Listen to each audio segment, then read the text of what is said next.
Greetings. So I've been thinking about the old school crawl using the base rules from Fantastic Heroes and Witchery, which I do find to be a good book, and I'll talk about some of the pros and cons of that game, I think, a little later. So I've made 6 characters in total. I made 4 of them on the last episode. So we have 2 fighters, just plain old fighters, one sword and board, the other with a great axe. We have a ranger, and I figured that would be good because part of this will be hex crawling probably at some point, and thus you get the survival and you get tracking and so on. I think that's probably a good vibe to have. So Ranger, we have a wizard, and like I said, low level wizards in Fantastic Heroes and Witchery, in my opinion, are very powerful compared to say any other version of D&D in existence, pretty much. And we have a thief. And again, I think the thieves are useful in Fantastic Heroes and Witchery much more than their, say, first edition or basic D&D counterparts, because we use essentially the third edition skill check, right? So you have a dex modifier, and pick locks is based on dex, so you get your level plus 2 plus your dex mod, and you have right, and you get a plus, and you roll a d20, and it's a rollover system. As opposed to you have a 25% chance to pick locks like a first level AD&D thief would have. So I think that's actually preferable, because then you can have sort of, a little bit of you can have you can give the low level thieves some joy, especially because they're not that great combatants. So they're not like rogues in, say, third edition or fifth edition. They do get backstab, but you literally have to hit them in the back. So that's it. So it's a little better than, say, the first edition kind of. You have to surprise them, and so. But again, not good combatants at all compared to the fighters. And then we have, of course, we have essentially a cleric. And so what I used was, and this is one of the things in the book that I think is neat, there's a lot of options. They have what's called a friar as their basic sort of priestly guy. But they have something called agent of law or champion of chaos. And those are effectively first edition basic clerics. Not for they're somewhere between first edition and basic D&D clerics, because they get nothing at first level, no spells. They just get essentially protection from evil, so like a paladin would, and they get the ability to turn undead 3 times a day, and then they get magic use as though they were a spellcaster of their level -1. They get D8 hit points, D8 hit dice, and so on. So they are reasonable fighters. They can wear armor, shields, etc. They can cast, but they cast. So it's very much like a basic D&D cleric that didn't get spells at first level. They do, however, like in first edition D&D, get bonus spells based on their wisdom. So our cleric might start with something like 3 first level spells, or and so on, as opposed to just 1. So I think at second level we will have a bunch of healing, but at first level not so much healing. So we're going to have to sort of live through that. And a friar would be better for that, because he has sort of like a lay on hands kind of thing he can do. So he is that the friar would be better as the hit point battery. And the cleric guy was probably overkill, because the ranger is the third fighter. So the cleric sort of is the 4th fighter. So you really have almost 4 fighters for this first level, with a tiny bit of turn undead. But you almost have 4 fighters, and and a thief and a wizard. So I don't know that party actually is ideal, just but we'll see, right? We're gonna see how it goes. So I've made those guys, and we will show them off here probably in a little bit. And I've also been thinking quite a bit about combat and initiative. I'm a big fan of mapped combat. I'm a big fan of, you know, having a tactical minis war game inside my RPG. Absolutely, at all times. I do not, I'm not, I'm, you know,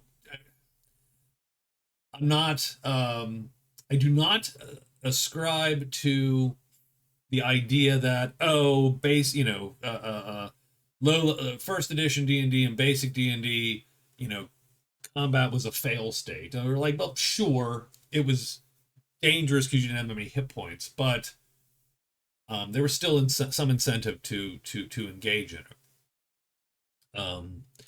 And my players have always enjoyed that kind of thing, and we from the very earliest days even we were trying to make some mats that we could draw on with crayon or marker. And we were doing some kind of mapped combats from even some of the earliest days that we played. We used to use chess pieces and index cards to sort of at the very earliest to sort of make the room dimension, stuff like that. We're going to do that here too, of course. There will be a fair bit of fighting in this dungeon crawl. We have 6 characters. That's a lot. So the one thing, so I was thinking, because Fantastic Heroes and Witchery, utilizes individual initiative. So every character rolls initiative. Every monster technically rolls initiative. Obviously, you can roll it in groups. And everybody goes, and everybody has modifiers based on their weapon, or the spell they're casting, and so on, right? So the basic idea is you roll a d6 and add the number of segments the spell takes, and that's when your spell, right? And you count from 1 to 2 to 3. That's the segment upon which your spell goes off. And you roll every round. I think that's going to be rough. In Runebearer, we use individual initiative. My homebrew. If you've watched any of the other, it's on the other channel right now. I'm moving it. It's like 35 videos. There's individual initiative, but we roll at the beginning of the combat and you keep it for the rest of the fight, unless you want to spend a resource to reroll everyone's initiative at the beginning of a round, right? So there's might be a critical moment. You're like, God, I wish he would go first. Let me make us all re-roll. But this is everybody rolls every round. I don't hate that. I don't know that I like it for me running all the characters. Like if you're going to have 6 PCs and say 10 goblins or something in a fight, that's 16 initiatives to track. That's a lot. It's a lot. And you can group them up, so usually I'll put different bases on them and then go roll. Reds rolled, greens rolled, and blues rolled. Okay. And then the PCs roll. And that works amazingly, especially like I have a table at my gaming table every Saturday. I have up to 10 players. So we've had 10 on like 25 battles. We've had 35 combatants in a battle. But they're all keeping track of their own initiative, and I'm keeping track of some rough groups. And so it sort of works out, right? I might only still be tracking 5 or 6 numbers. Here, you're going to be tracking a lot. So I'm thinking of, but I hate a whole side initiative as a block. And keep in mind, I always feel that initiative systems in most role-playing games don't give you value for how much they cost in time and mental energy. So, for instance, one of the games that I actually looked at here was Hackmaster, because I love all the character options in Hackmaster and, the sort of technical nerdy mumbo jumbo that they put into that game. I think it's a wonderful game. What started as a joke became an actual very neat retro hardcore RPG, and I like that. But They literally count every second in a fight. There is no, there's no rounds. You simply, as you act, then you move your counter up. Oh, I'm going to attack. I have a weapon that's cost 7, so my attack will go off in 7 seconds. That's great. I cannot see actually running that for something like this. So here's what I think we're going to try. So we're going to try side-by-side initiative with some caveats. So let's see if we can sort of make this work. So we're going to have, the party's going to have a deck of initiatives, essentially, based on every character's either dex or int modifier. With rangers and thieves getting a bonus, we'll give them something. And maybe the fighters can get a bonus later on if they use one of their combat specialties to get one. So, so we have the human fighter here, and he would use his dex to give a +1 to the party. So the party would essentially have a card that says, hey, +1. Our other guy here, our half-orc fighter, he is not as good. He's going to give the party a card in the deck that is -2. So essentially, the whole party rolls a single d6 and adds the one character's initiative they are using that round. But you must use everyone's initiative before you can cycle back.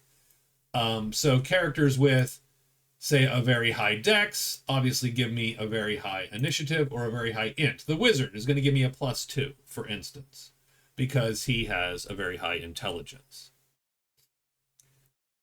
And so,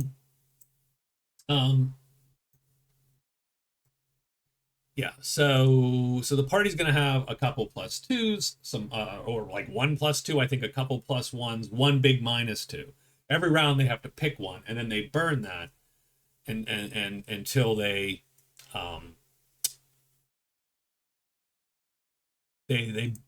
have used that up until the next 6 rounds, because we have 6 PCs. So if you have a round where you go, well, we can lose this round, then you go, okay, we'll use the guy who has -2. And maybe you might even do that in some cases strategically to go, well, we're going to use a -2 this round, but the +2 next round, so that we can go twice, for instance. Monsters will typically have a 0, but they might have speed or cunning, or if they have a leader, they might have a +1, and they're just going to mostly roll that. The only exception might be something like bosses, or if I want to add some tension, right, where they might have numbers, and I have to play those in the deck as well, right? I might say, ooh, I have a -1 and a +1 and a +2, right? What am I playing? Ooh, what are you playing, right? So there might be a little bit there, but most combats it'll just be, yep, the monster rolls initiative, they have a 0 or they have a +1 because they're very fast, done. And you just have to play your cards to try to beat that modifier. But you roll a d6, you add your modifier, they roll a d6, add their modifier, done. But each round, each round, every combatant has to declare missile, melee, or magic.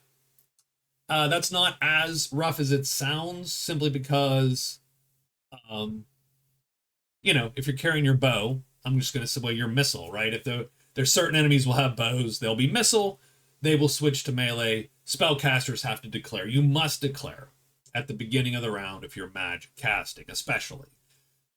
And then primarily, that's because I feel that initiative systems should answer an important question. And the important question, really, in AD&D is not, or Fantastic Heroes and Witchery, is not who goes first. It's who goes before that wizard casts sleep. Or who goes before that wizard nukes us with fireball. Who has the ability to disrupt his spell before he kills us? Now, I don't know, this might not work the way this is planned out, so I'm going to try it first. So then you declare d6 for each side, use your current initiative modifier. Missile combatants go first. The winning side's missile combatants always go, and then the losing side. You can either take an aim shot, or you can move up to half your movement. Most movement of the party is 20 foot, because Because they're wearing armor, they have a 30-foot move, right? So 2 squares, we're going to use 5-foot squares. You move up to half your movement and fire at a -2 penalty to hit. Also, there's range, firing through combatants. So we're going to, if you fire into melee, you're going to, like, all of that is going to count. We're not going to let, a lot of games that I've seen where people are doing basic D&D or whatever, you miss the everybody fires into melee and so on, and we're going to try to discourage that as much as possible. Once the line is engaged, you're going to take penalties to that. And wizards will probably try to take some cover behind something or someone to take a penalty, because they probably all have crap armor class. So missile phase goes first. So the missile, combatants, they will get the shoot first in the missile phase. Melee combatants then go. And so all the missileers fire, though. All of the archers fire. Our side, the winning side fires, and then the losing side fires back. And the main benefit to winning initiative is simply that your archers get to go first. And if you wanted to target archers to sort of take them down, or if you want, right, you could do that. Then melee combatants go. You can move and attack, right? You can move. Oh, I move my 5. I got a movement of 30. I'm going to move my 6, and I'm going to attack. There's a bunch of combat maneuvers in the book which you can try. We will modify them to make them work with this initiative versus the individual initiative. And that includes stuff like charge and disengage. And I think their rules for withdrawing are decent. You can either disengage, you can bolt, in which case you get attacked, or you can disengage with your defense, but the enemy can follow you up unless they are otherwise engaged. So that allows you to do things like switch with someone behind you, that kind of thing. So there's good rules in there, and we're going to use them, but might have to modify some. But when you first go adjacent to an enemy, so right when you go from here to here, the longer weapon gets to choose to go. Now that uses their attack, of course, but if you charge up to a dude with a spear, that dude gets to hit you first, probably, and you have a short sword, that dude gets to hit you first, even though you want initiative. You get to choose where the battle is going to be, but you might have to take an attack before you get up there. You can also move and throw a readied weapon if you do not want to attack, but that's your attack. But that is your attack. Right? And then at the very end of the round, once all the archers have gone, and once all the melee guys have gone, the spellcasters can go. Winning side goes first. So I think... So again, that means every spell takes essentially a full round. That is not in the rules as written here. In fact, spells like sleep in Fantastic Heroes and Witchery are 1-segment spells. So you would roll initiative and add 1 to it, and that would be when you go. So you could literally cast, and I think you get some kind of modifier based on deck. So you could literally cast sleep on like the first or second segment of a round if you rolled a very lucky. And I get it. So this is a huge nerf to spells like sleep. And even, I think, spells like Fireball and stuff. I don't think Fireball actually is. Let's take a look. Let's take a look at Fireball. I think Fireball is actually a pretty... 3 segments. So it'd roll a d6. I roll a 6. I would go on segment 9. But that's mostly the end of the round, by the way. But I would, in this case, every spell essentially becomes a full action. You declare at the beginning, you take your licks, and now I might allow a concentration check to maintain a spell. I'll have to think about what that entails. Simply because, again, it might be then impossible to cast anything, right?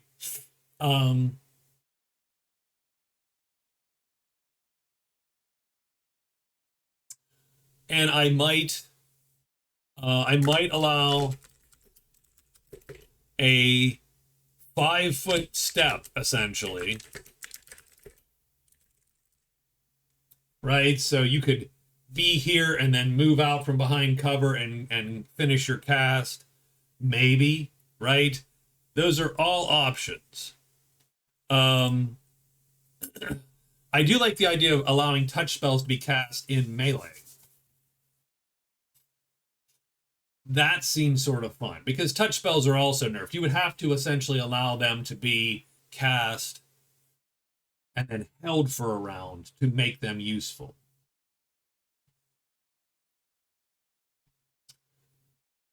So that's what I'm thinking.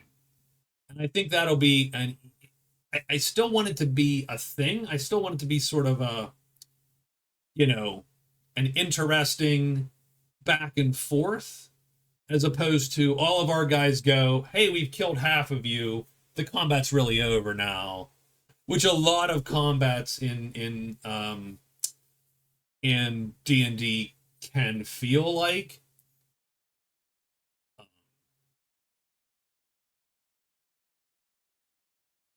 But I do think I've nerfed spellcasters really hard with this.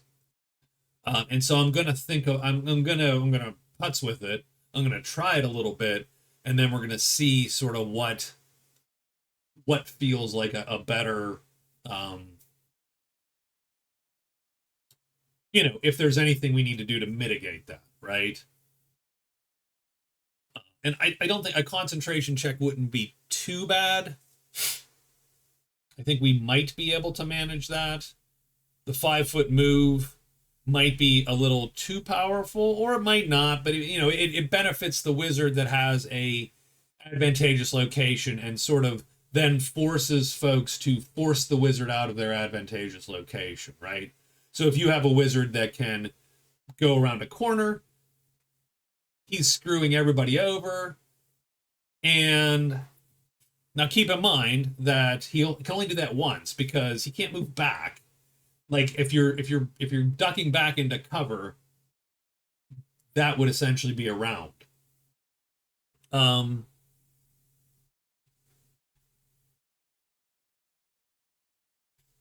maybe in the missile phase, or you can just move your full move, but do nothing else. So there you go. So in the missile phase, if you just wanted to move, you could just move.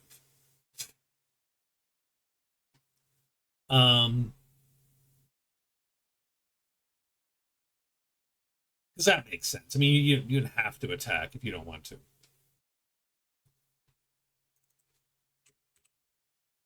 So I think that's what we're gonna do. We're gonna see how this is gonna work. So I think that'll be interesting.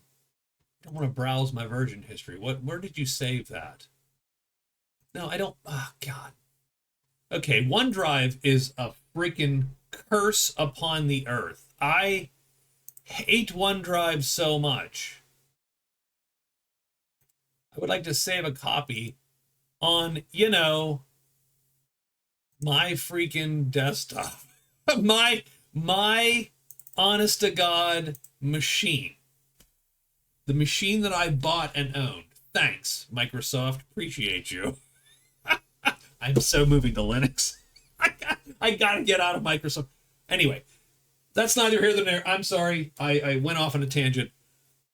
So that's what I think we're doing. The next episode will be a test combat. So we're going to get that test combat moving here in a bit, and we will hopefully post that for you. Please stay tuned, and thank you for watching.